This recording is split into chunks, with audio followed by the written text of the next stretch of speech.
Good morning. Oh, yeah. Oh, yes. Jay Brooks in the Morning Rush. Well, 7:33 on a Tuesday. Had to think what day it was there for a minute, Pete. It's Tuesday. It is Tuesday. If it wasn't, I wouldn't be here. Yeah. Thank you for that update.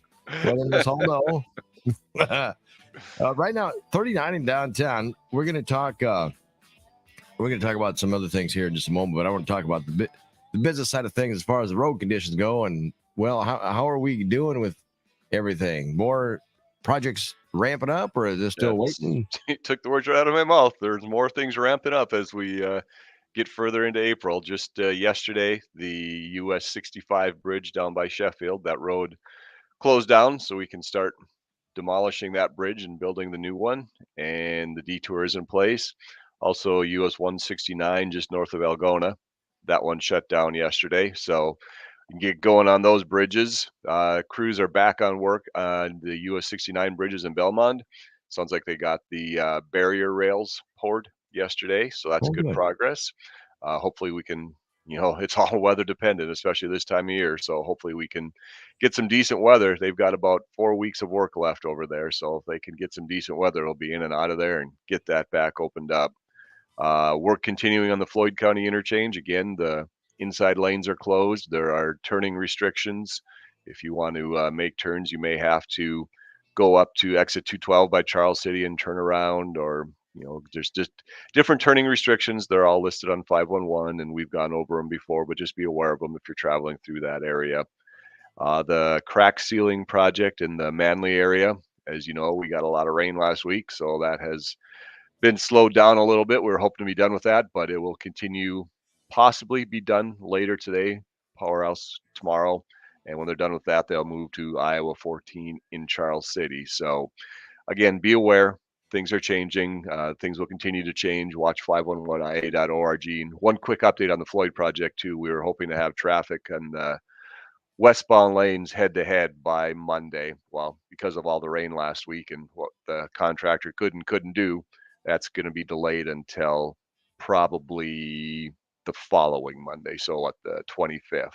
So again, that's when it'll be head to head. That's when there'll be traffic lights in place there at Floyd. So keep watching 511. We'll keep it updated. Tune in Tuesdays here. We'll keep you updated, and we'll go from there. Yeah, there you go. Of course, in case you're just tuning in, you can always go back and watch the video. We'll have that up on our Facebook page and our YouTube page at 98.7 Kiss Country. So, and then the other thing, on April 19th, next Tuesday, we are planning to start a bridge deck overlay on Highway 9 over Interstate. So that will be temporary traffic lights there, which is one lane of traffic. So that's starting next week. So you got a little time on that, but just be prepared for that. And again, you can go to 511 and create an account, and put in your route that you take to work or you travel to school. And if anything changes on that route, you'll get a notification, either an email or a text message, however you set it up. It can be pretty handy, so you know what to expect and when to expect it. You get alerts on your phone too, right? If you're signed up like that? Correct. It'd be a text message. Exactly. Yeah. Yep. That's exactly right. Right. One more quick thing too. This is National Work Zone Awareness Week. Mm-hmm. So just keep it in mind.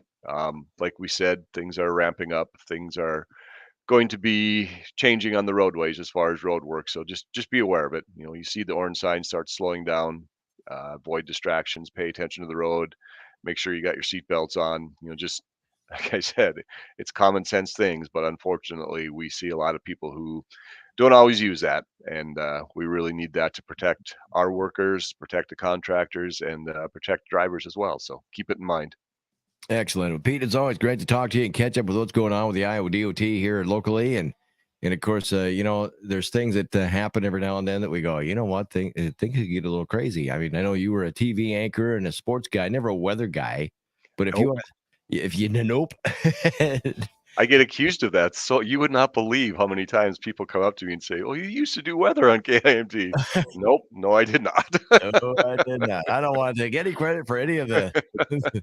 But I tell you, if you want to see a weatherman get excited, wait for bad weather, because they get all pumped up about things, don't they? they do. We would always notice that in the newsroom. Oh yeah, and right now there, and I thought this just locally. I mean, I had Channel 3 on this morning. I was watching the weather guys on there earlier. They talked about the storms coming in this afternoon. They're saying we're in like a risk level 3, and then they have all these different risk levels, and of course the highest is 5. They say by later on tonight it could be getting up into the severe risk of 4.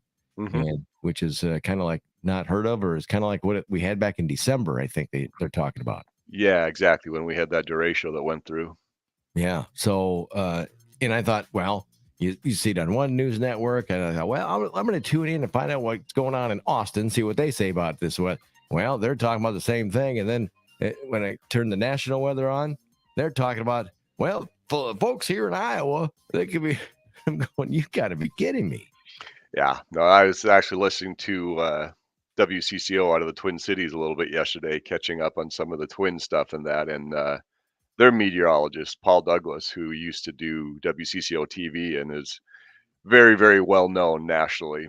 And he actually said Iowa better be careful. There could be a big tornado outbreak. So it sounds like it's pretty serious, and everybody should be aware of it. And I guess keep your weather device close by. Right, exactly. And they were stressing too, everybody was, about how get your cell phones charged in case we lose power. So yeah, the way that's it a sounds. very good point. Also, I know a lot of people have those charging bricks that you can just plug your phone into. It's like a battery pack. Make sure that thing's charged as well. So if you are without power for a length of time, you've got that as a backup. Exactly. So keep that in mind. And as we're talking here, we got daily precipitation alert here from Mason City. Got severe weather all on my phone, Pete. There you go. It keep it charged. It just keeps continuing. I know it's going to burn up the battery pretty quick if I keep getting all these alerts.